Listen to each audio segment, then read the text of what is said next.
Existe um episódio descrito em Mateus capítulo 7, em que Jesus, ele não reconhece pessoas que tinham a roupa de cristãos, tinham a aparência de cristãos, viviam no meio dos cristãos, mas na hora H, no momento chave, foram desmascarados. Mateus 7, 23 e 21, Jesus diz: eu não vos conheço. Ele diz: afastem-se de mim.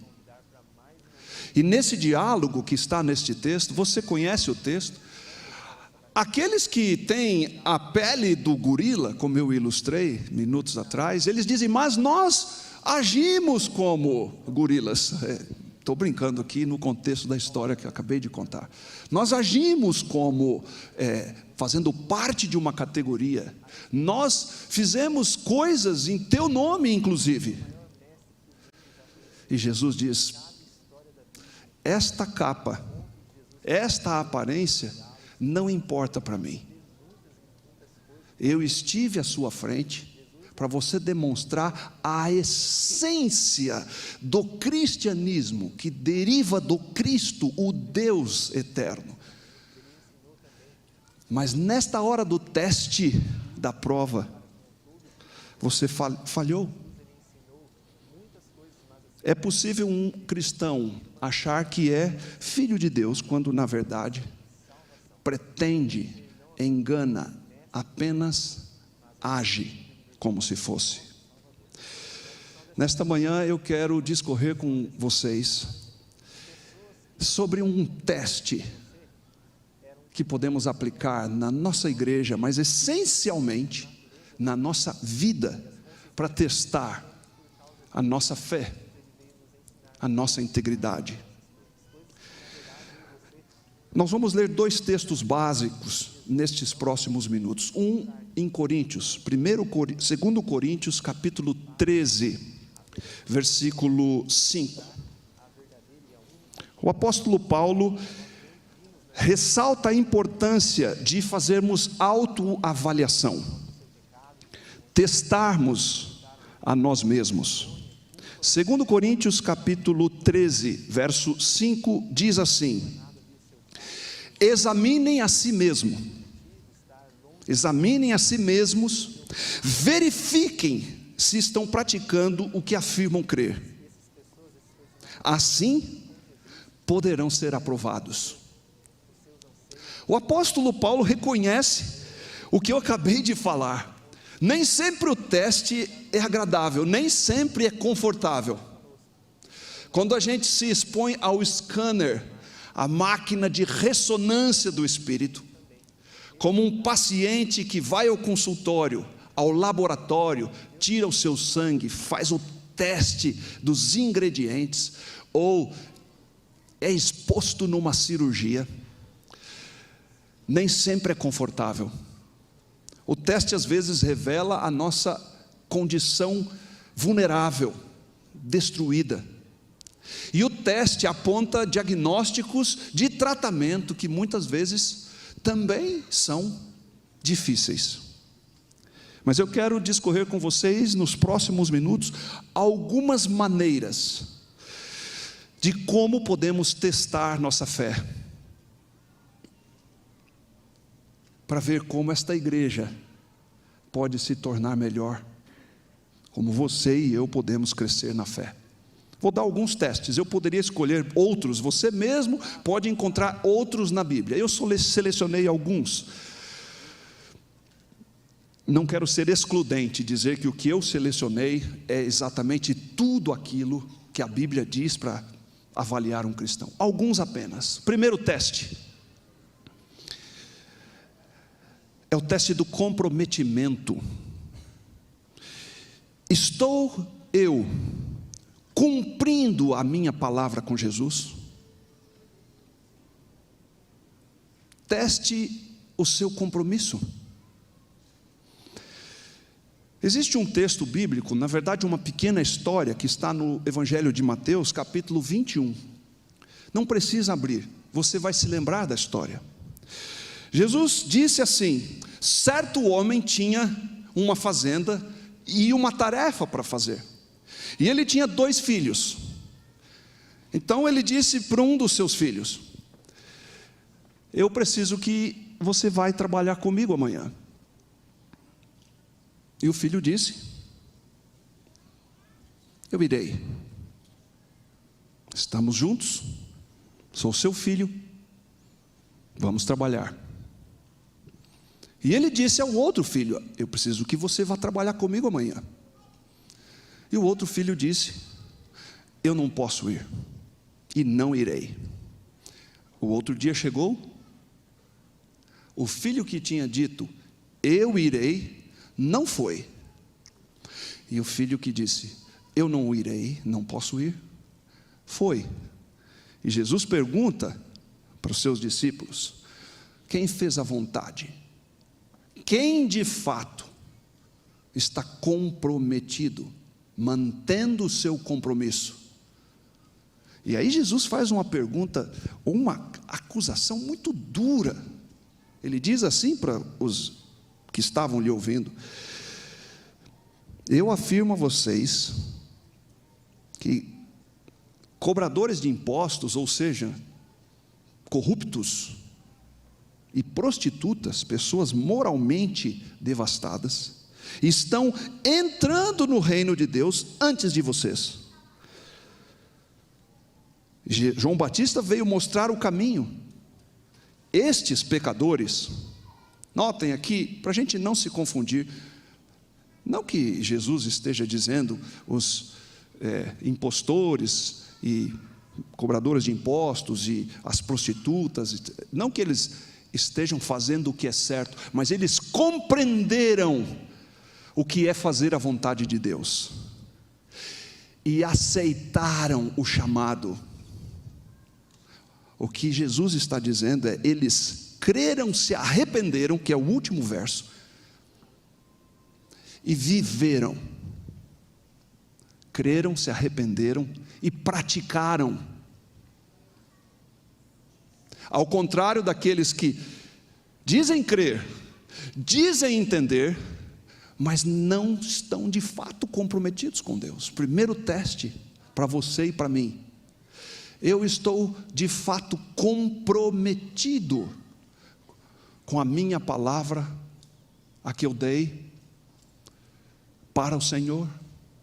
O que eu disse no dia do meu batismo? Prometo, creio, farei. Eu estou cumprindo com a minha palavra? Eu estou comprometido em fazer o que eu prometi fazer? Esse é o primeiro teste. Vamos ao segundo. Um segundo teste é o teste da integridade. Eu queria que vocês acompanhassem um texto um pouco mais longo. Eu vou explicar para vocês um texto muito interessante. 1 Pedro 2, 1 a 10. Integridade tem a ver com por inteiro, um pacote completo, algo harmônico. Aquilo que a embalagem promete, o produto entrega. Aquilo que a palavra diz, a ação cumpre. Este texto de 1 Pedro 2, 1 a 10, é muito conhecido, muito, mas muito mesmo, pelo seu verso 9. Mas eu quero falar de outras 2 partes deste texto, que falam de uma integridade, para que você e eu testemos a nossa fé, para que você e eu tenhamos certeza de que uma igreja melhor está sendo construída. Ok? Qual é o texto mais conhecido? Verso 9 e 10. Eu sei de cor, você sabe de cor. Nós ouvimos esse texto se referindo aos adventistas, se referindo ao povo de Deus. Basicamente o verso 9, 1 Pedro 2, 9 diz: vós sois raça eleita, vós sois geração eleita, sacerdócio real, nação santa, povo de propriedade exclusiva de Deus, a fim de proclamar as virtudes daqueles que o chamou das trevas para a sua maravilhosa luz. A que o apóstolo Paulo está se referindo neste texto? Você consegue conectar? Sacerdócio é uma expressão de honra, de privilégio e de serviço também. Ela está ligada à bênção dada a Abraão, tanto que em Gálatas, capítulo 3, 29, Paulo também disse: sois de Cristo, também sois descendentes de Abraão e herdeiros segundo a promessa. Quando a gente ouve, você é geração eleita, sacerdócio real, nação santa, na nossa mente podemos volver os olhos lá atrás, quando Deus disse: vem cá, Abraão, olhe para as estrelas, eu vou te fazer um pai de uma grande nação, e vou te abençoar. E assim nos sentimos. Mas o teste da integridade, ele tem mais dois elementos deste texto, de 1 Pedro 2, 1 a 10. A primeira parte é a identidade do cristão. O cristão é herdeiro do Deus eterno. Sua identidade é Cristo. A sua nacionalidade é o céu. Por isso ele é especial. Mas a segunda estrutura, para ser inteiro, é o fundamento onde esse sacerdócio, essa igreja, você e eu, estamos firmados. E isto está dos versos 4 ao verso 8, eu estou fazendo ao contrário, e o fundamento é Cristo, a pedra. Você vai ler ali verso 4, verso 5, verso 6, esta é a pedra sobre a qual a igreja é fundada, a pedra que é Cristo. Ellen White comenta no Desejado de Todas as Nações, no capítulo em que ela trata exatamente deste texto. Ela traz isso lá em Isaías, traz isso nos fundamentos do Antigo Testamento e avança para o Novo Testamento. E Jesus e Pedro discutindo, a pedra é Cristo. A pedra é Cristo. Mas a integridade, esse segundo teste que eu estou mencionando para vocês, ele tem a ver, na verdade, por inteiro, com a primeira parte do texto. E essa eu vou fazer questão que você leia, porque este é um bloco, 1 Pedro 2, 1 a 10. Ele não se separa. E os primeiros versos, eles falam da transformação. A transformação que eu e você precisamos ter e praticar em nossa vida. E o verso 1 diz, 1 Pedro 2, 1 a 3. Portanto, abandonem toda maldade, todo engano, hipocrisia e inveja, bem como todo tipo de maledicência. E como crianças recém-nascidas, se alimentem do puro leite espiritual, para que por ele, por este alimento puro espiritual, você cresça para a salvação. Queridos irmãos, prestem muita atenção, você que está assistindo agora, preste muita atenção. Nós não podemos cometer o risco que o povo de Deus do Antigo Testamento cometeu. O risco de dicotomizar, de separar, pegar só a tradição, a forma, o status, a aparência. Esta é a terceira parte deste bloco que nós acabamos de ler em 1 Pedro 2. Você é sacerdote, você é nação santa, você é povo especial. Às vezes a gente veste o terno, trata da aparência, o que é bom, A Bíblia tem vários episódios que fala de asseio, de cuidado, capricho. Jesus e a sua tumba, José perante Faraó, barbeou-se, perfumou-se. A Bíblia não é contra, mas a Bíblia é contra estas coisas, desprovida das outras duas. A segunda parte, de trás para frente do texto, é o fundamento, que é Cristo a pedra. E a primeira, de trás para frente, do verso 10 para o 1, é: abandone a velha pessoa. Você testa a sua fé, mostrando o seu comprometimento e também a sua integridade. Há um outro teste que nós podemos fazer, mais difícil, é o teste da renúncia. Este nós encontramos uma referência em Lucas 9:23.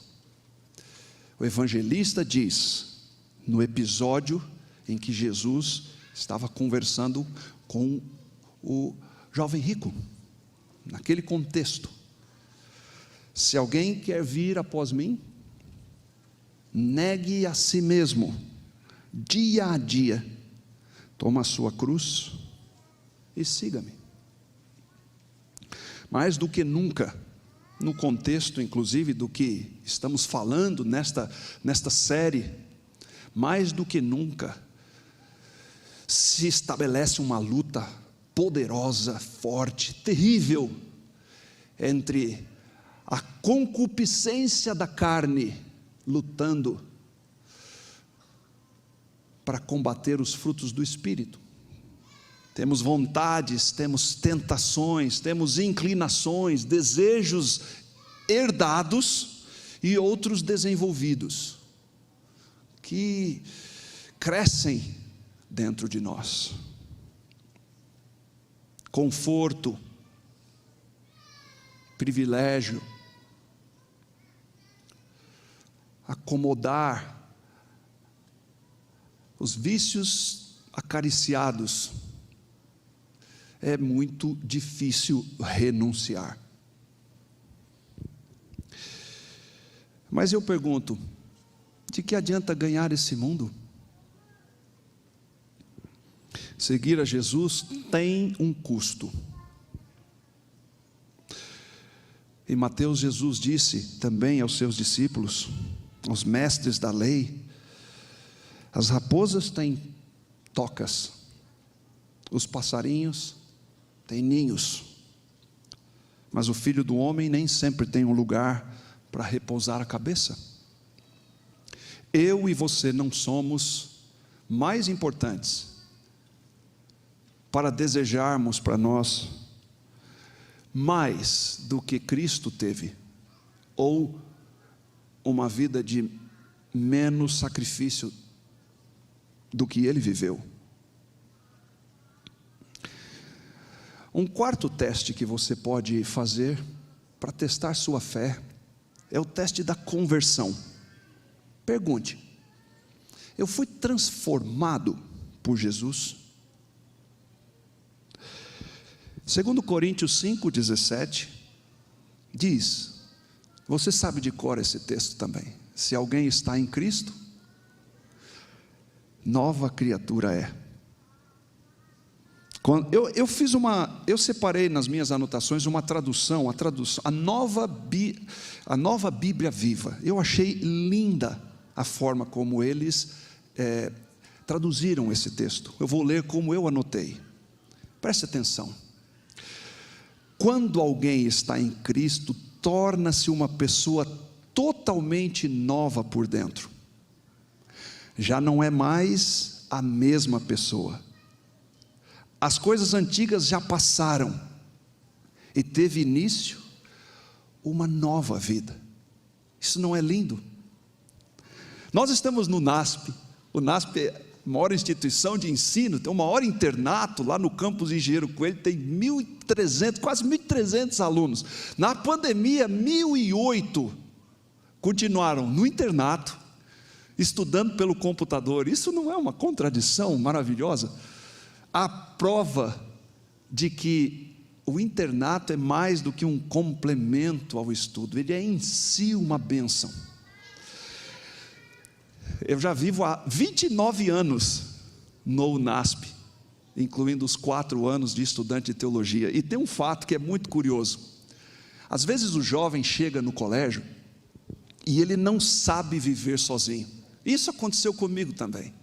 A gente se perde na gestão da autonomia, sabe?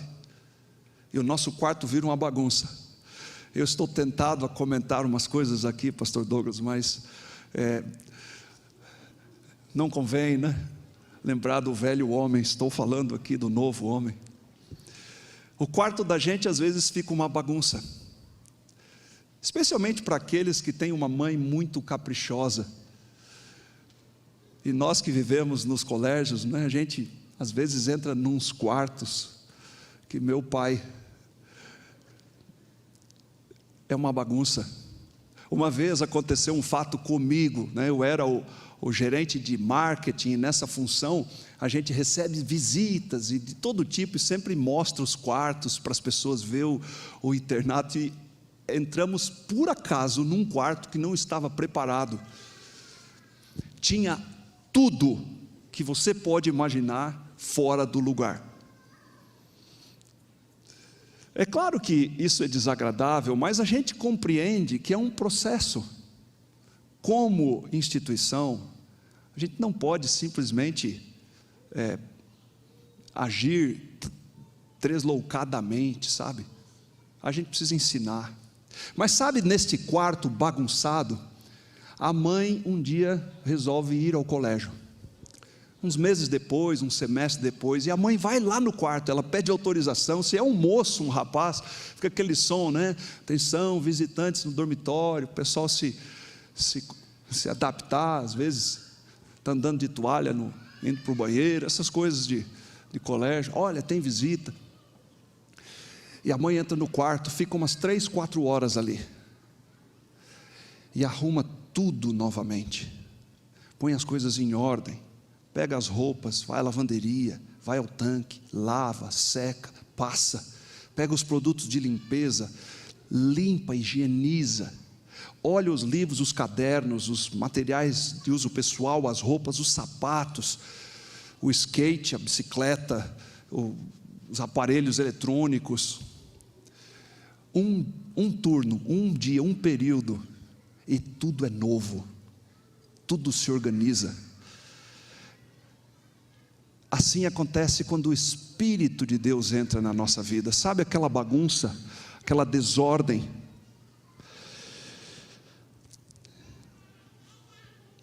Nós estamos sendo transformados pelo Espírito. Eu vou fazer mais um teste. Tenho mais alguns aqui. Vou fazer mais 2 para terminarmos. O 5º teste, para saber se você está fazendo uma igreja melhor, é o teste da prioridade. Não há outro texto mais claro do que o de Mateus 6,33. Você sabe de cor, como eu sei de cor. Buscai em primeiro lugar o reino de Deus e a sua justiça, e todas as outras coisas vos serão acrescentadas. Hoje eu quero fazer uma hipótese diferente com vocês. Eu quero falar sobre prioridade na perspectiva da distração. Um dia eu estava assistindo um pastor orientar a igreja sobre reverência. E ele exortava as pessoas a serem reverentes. Quando de repente, uma criança começou a chorar. Mas não era um choro qualquer, era um daqueles choros da birra. Sabe? Quando você sente que tem um processo não bem adaptado e a criança está forçando um pouco. Já era maiorzinha, a questão era por ter alimento ou não ter alimento. E distraiu, e eu olhando para aquela situação, comparando o pedido do pastor pela reverência e o grito da criança, eu cheguei a uma daquelas conclusões óbvias da vida. Distração distrai. Quando a distração entra em ação, ela domina tudo. Porque enquanto ela não opera, ela não existe. Neste momento, se você está prestando atenção em mim, não existe distração. Mas se algo acontecer neste instante, eu já desapareço e a distração toma conta. Distração distrai. E a distração, vou inventar uma palavra, desprioriza. Você já percebeu que hoje existe o microsegundo? Você diz, eu vou ver tal mensagem no WhatsApp, e antes de chegar na mensagem, uma outra te distraiu, e você avançou por ela. Já percebeu que isso acontece? E você pergunta, o que é mesmo que eu fui ver? Quem era mesmo a pessoa que eu ia mandar uma mensagem? Você já percebeu como isso acontece? Eu quero dar alguns dados para vocês. Eu não sei se tem como passar aquela imagem que eu separei. Existe uma organização chamada Domo.com. Eles fazem todo ano este diagnóstico. O que acontece em 1 minuto no mundo? Hoje, em 1 minuto, o TikTok é instalado 2.700 vezes, instalados em novos aplicativos. Multiplica isso por 60 minutos, por 24 horas. O Instagram posta 347 mil fotos num minuto. O YouTube faz upload de 500 novas horas de vídeo. Note que ele já é um universo praticamente infinito. Então, sobre este universo, 500 novas horas de upload new por minuto. O Netflix streaming transmite 404 mil horas. Estamos somando, né? Por minuto. O Facebook, 147 mil fotos upload. O WhatsApp, olha esse dado, não sei se dá para ver ali. O WhatsApp transmite 41 milhões de mensagens por minuto. Nós temos nas plataformas Zoom, Google Meet e outras, Skype, etc., nós temos 1.388.000 chamadas de vídeo no minuto. O Amazon entrega 6.659 pacotes num minuto. Observe mais uma coisa. A revista Forbes, não sei se tem essa imagem aí, a revista Forbes sempre faz avaliação das marcas mais valiosas. A de 2020, eu pesquisei essa semana para este sermão, traz nas 30 empresas mais valiosas, 16 são de tecnologia e comunicação. As 5 primeiras são Apple, Google, Microsoft, Amazon e Facebook. Apple vende o quê? O dispositivo para você fazer o quê? Ligar quase nada, mas acessar YouTube, Facebook, Instagram. E assim, Microsoft, plataforma, o Android e outros. E o Amazon é a grande loja. E o Facebook, a grande sala de jantar. Óbvio, a distração hoje é o maior inimigo da prioridade. E nós temos que cuidar para não correr a corrida errada, irmãos. Quando eu fiz o meu intercâmbio de doutorado nos Estados Unidos, eu assisti um pastor muitas vezes, numa de nossas igrejas. Um dia ele contou uma história que eu vou reproduzir aqui. Ele disse que em Connecticut, lá para cima, perto de Nova York, teve uma maratona, e o principal corredor chegou atrasado. E chegando atrasado, ele logo foi para o vestiário, foi se trocar e não observou direito as coisas, pegou seu uniforme, pegou seu crachá e percebeu que tinha uma coisa estranha, mas avançou mesmo assim. Deu a corrida, a largada, ele saiu à frente e ganhou rapidinho. Não tinha ninguém perto dele. Quando ele terminou de correr e foi percebendo cada vez mais a situação, não tinha pódio. E o organizador da prova disse: olha, o seu prêmio é uma camiseta e um cachorro quente. E ele entendeu que tinha corrido a corrida errada. O pregador mostrou a foto do jornal. Eu fiquei pensando, será que às vezes a gente corre a corrida errada? Por exemplo, neste contexto da distração, para falar de prioridades, você percebeu que o Instagram tirou a contagem de likes e curtidas? Por que ele fez isso? Porque isso virou uma obsessão terrível, com efeitos psicológicos, diagnosticados e catalogados hoje pela Organização Mundial da Saúde, como provocadores de doenças terríveis, né? Será que a gente está correndo a corrida errada, querido irmão? E por último, como prometi, o teste da motivação. 6 testes. Este teste eu vou explicar no contexto do Evangelho de Mateus capítulo 6. Todas as coisas que eu vou falar, você já conhece.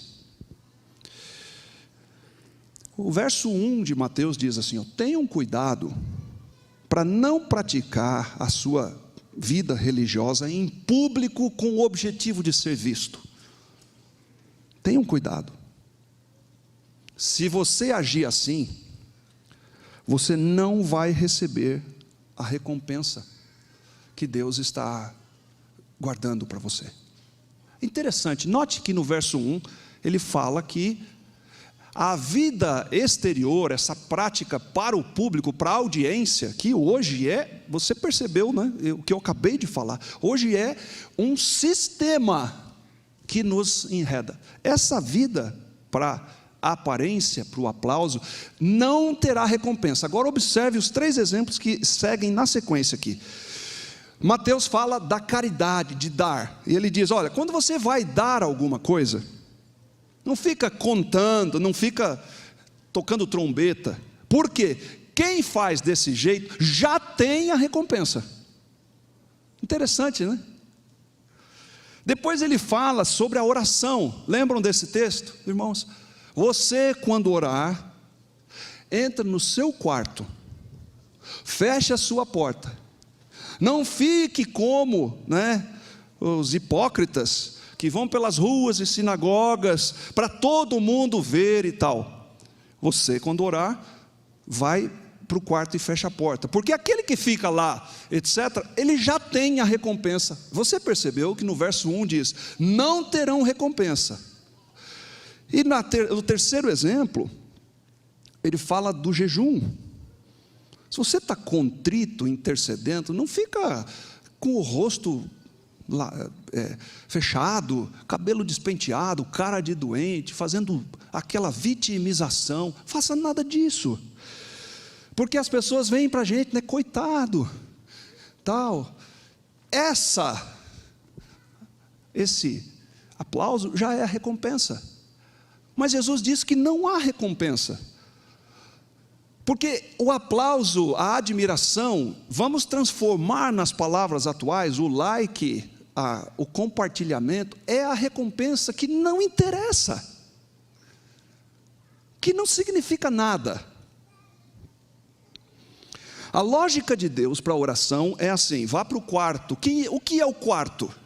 O quarto é um lugar íntimo da casa. Veja que o texto nem diz vá para a sala, para a varanda. Ele diz vá para o quarto. O quarto pressupõe um ambiente que não se acessa, a não ser os de dentro da casa. E aí diz, fecha a porta.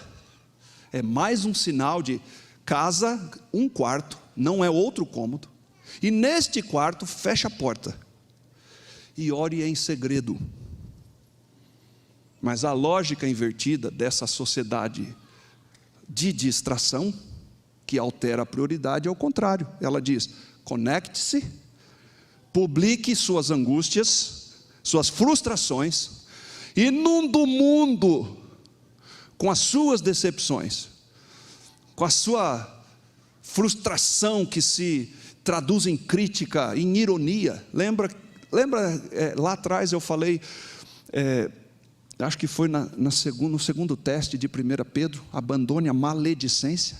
Lembra disso? A hipocrisia, o egoísmo. O que nós fazemos? O contrário. Nós chamamos a atenção para a dor, para o sofrimento. Amigos,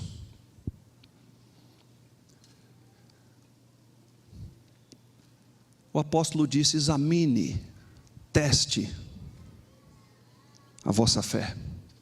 Para que serve um teste? Ele aponta as deficiências, para que a gente possa fazer a correção. Como nós podemos reorientar nossa vida? Eu vou fazer algumas sugestões finais. Primeira, avalie seus motivos. Faça algumas perguntas. O que eu estou fazendo? Por que estou fazendo? Dentro deste aspecto, exercite o anonimato. Se você for orar, doar, jejuar, ajudar, por que você não faz isso de um modo que ninguém saiba nada a respeito? Em termos de atitudes espirituais, eu pergunto agora para a igreja, primeiro sábado de retorno, para os milhares que estão assistindo: o que você está fazendo neste momento espiritualmente, que ninguém mais sabe, só você e Deus? Exercite o anonimato. Segundo, teste sua sinceridade. Pergunte honestamente, sobre qualquer coisa, quem eu desejo impressionar? É a afirmação, o reconhecimento que eu estou buscando? Porque eu estou na igreja? Porque eu postei? Pergunte para si mesmo, em sinceridade, o que você está querendo com essa postagem? A gente sempre conta histórias bonitas nos sermões, né? Eu comecei agradecendo os meus pais. Eu acho uma coisa linda o que os meus pais fizeram por mim, pelos meus irmãos. Eu vou contar uma coisa triste agora. Não está anotado aqui, eu me lembrei agora. Eu quero falar ao seu coração sobre enganar a si mesmo. Eu estava no segundo ano de teologia. Disciplina era Teologia da Educação Cristã, e o professor era o pastor Jorge Mário. Segunda-feira, primeira aula da manhã. No dia anterior, domingo, eu consegui ir visitar a minha esposa, que na época era namorada, e o pai dela, seu Cláudio, ele assinava a revista Veja. Isso em 1992, era uma coisa rara, legal. E a revista chegou no domingo, eles leram, e eu pedi para eles se eu podia levar comigo a revista. Puxa, a gente disputava, não sei, as pessoas do meu tempo, a gente disputava na biblioteca a revista, sabe? Tinha 20 alunos para uma revista, ou 100 ou 200, a gente ficava na fila atrás da revista. Esse tempo existiu ontem. Engraçado isso. E eu saí com aquela revista, entrei na sala segunda-feira, e abri a minha revista Veja entre os meus livros. A aula de Teologia da Educação Cristã. Eu me lembro como se fosse hoje, era a biblioteca, onde hoje é a biblioteca do campus Engenheiro Coelho. a gente tinha salas ali no primeiro piso. Eu estava na sala entrando à direita, aquela sala que dá para olhar o refeitório assim. Eu estava na janela, era segunda, 7h30, 8 da manhã. Na janela, olhando a grama, a dificuldade de concentrar, sono, essas coisas. De jovem, 19 anos, abri a revista. Comecei a ler a Veja. De um lado, o livro Educação, naquele capítulo que fala de Moisés, de José, de Paulo, lembram? Tem esse capítulo ali. E num momento eu percebi que o professor me encontrou. O olho, sabe? E a gente começou um drama entre nós dois ali. Só com um olhar. E eu pensei, olhou ou não olhou? Ele viu o que eu estou fazendo ou não viu?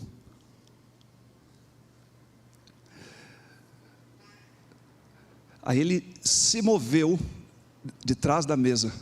E eu pensei, ele vem na minha direção ou não? E ele vinha, pegou aquele corredor, que era o da janela, aquela fileira. E quando ele se movia de lá, eu fechei a revista. E movi a revista para debaixo do caderno. E ele continuava na minha direção. Passou do meu lado, bem baixinho, sem me expor. Obrigado, pastor Jorge Mário. Ele falou assim: Martin, enganas a ti mesmo, filho.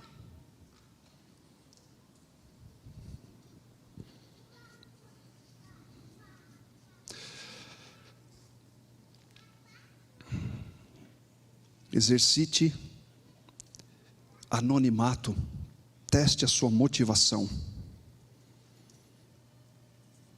Não corra a corrida errada. Olhe para Cristo. Deus é amor. Estou lendo Patriarcas e Profetas. Sua natureza, sua lei são amor. Assim sempre foi. Assim sempre será. Toda manifestação do poder criador é a expressão de amor infinito. A sabedoria de Deus compreende a plenitude de poder expressa em amor infinito. A história do grande conflito entre bem e mal, desde o tempo em que a princípio se iniciou no céu, até sua derrocada final e extirpação total do pecado, é também uma demonstração do imutável amor de Deus. Amor que permite recomeçar, que faz corações endurecidos amolecerem, que faz a gente encarar os problemas da vida com sorriso e com confiança, que faz você sonhar com um mundo melhor. Cristo é o fundamento da nossa vida, é a motivação para a qual nos erguemos da cama todos os dias. O mundo inteiro está repleto do seu amor, cada letra do alfabeto reflete a Cristo. Ele é amor, Ele é água, a alegria, a árvore da vida, o abrigo. Ele é o bom pastor,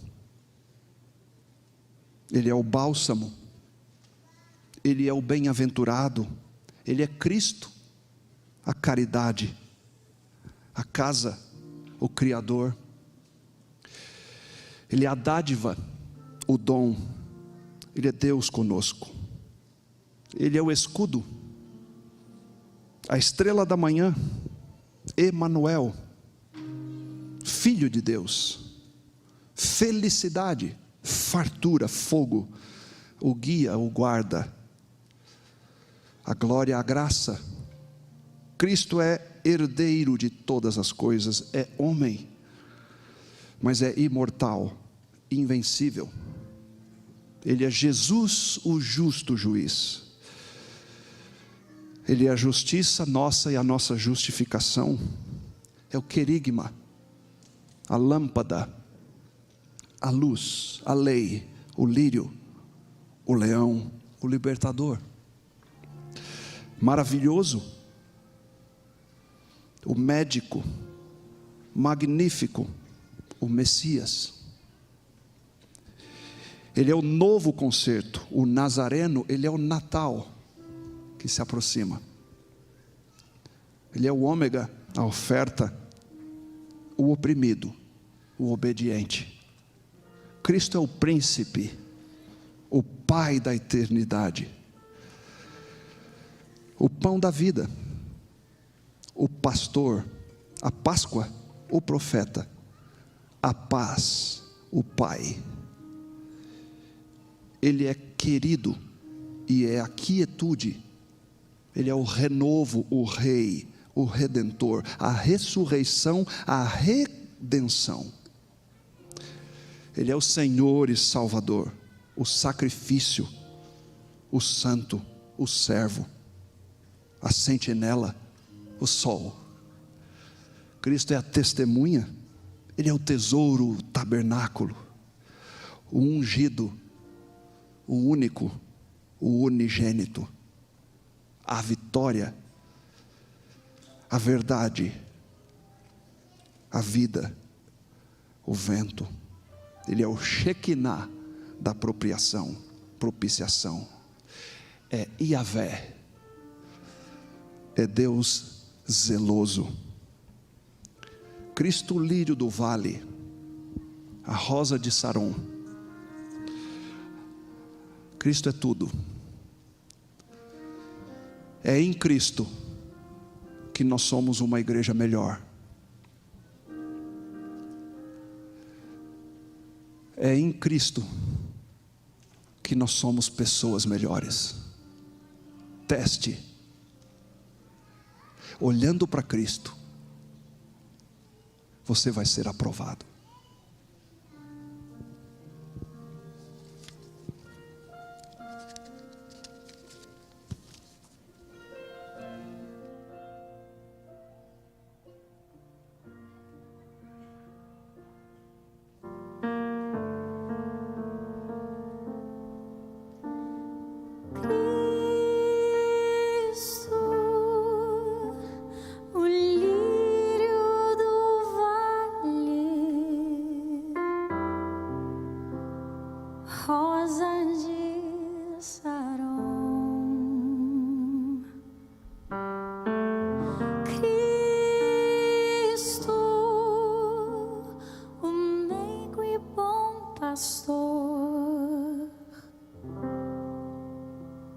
Amigo e bom irmão,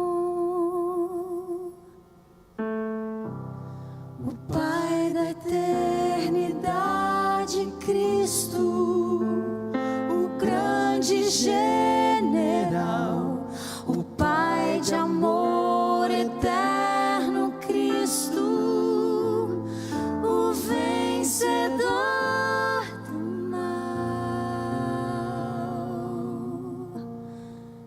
Com amor e com poder, Cristo dá o seu perdão. Ele é vida, basta crer. É verdade, salvação. Esse nome é eficaz, nome igual jamais foi visto. Esse nome traz a paz, Cristo.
forte conselheiro Cristo, autor da nossa fé, a pedra de esquina, Cristo é vida a quem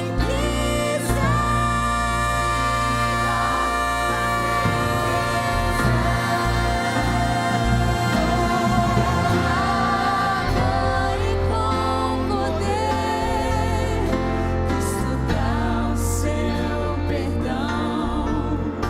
Ele é vida, basta crer. É verdade e salvação.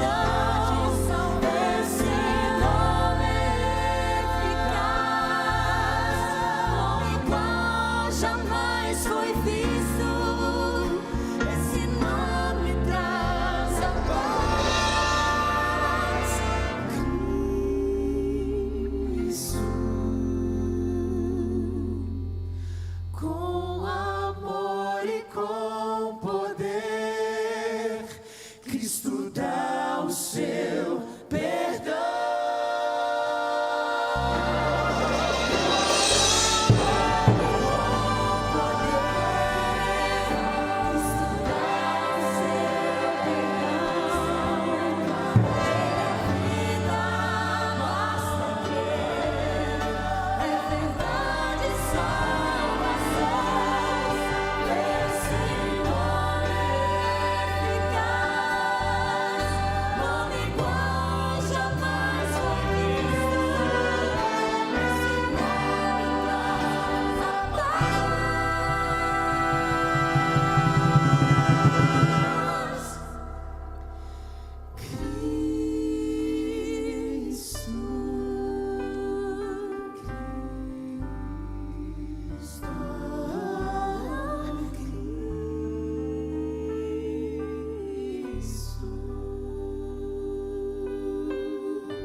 Entregamos a Ti a nossa nota. Em nós mesmos fomos reprovados, mas em Cristo aprovados. Antes pecadores, agora justificados. Antes perdidos, agora resgatados. Antes indignos, agora coroados. Tudo em Cristo, o nosso grande Salvador. Siga conosco, Senhor, dentro do nosso coração, transformando toda a nossa vida e fazendo exalar o perfume de esperança, de bondade, das virtudes que, emanando de Ti, através de nós, influenciem outros para olhar a Cristo e da mesma forma serem perdoados, justificados, resgatados e salvos para esta vida e para a eternidade. Em Cristo nós agradecemos. Amém.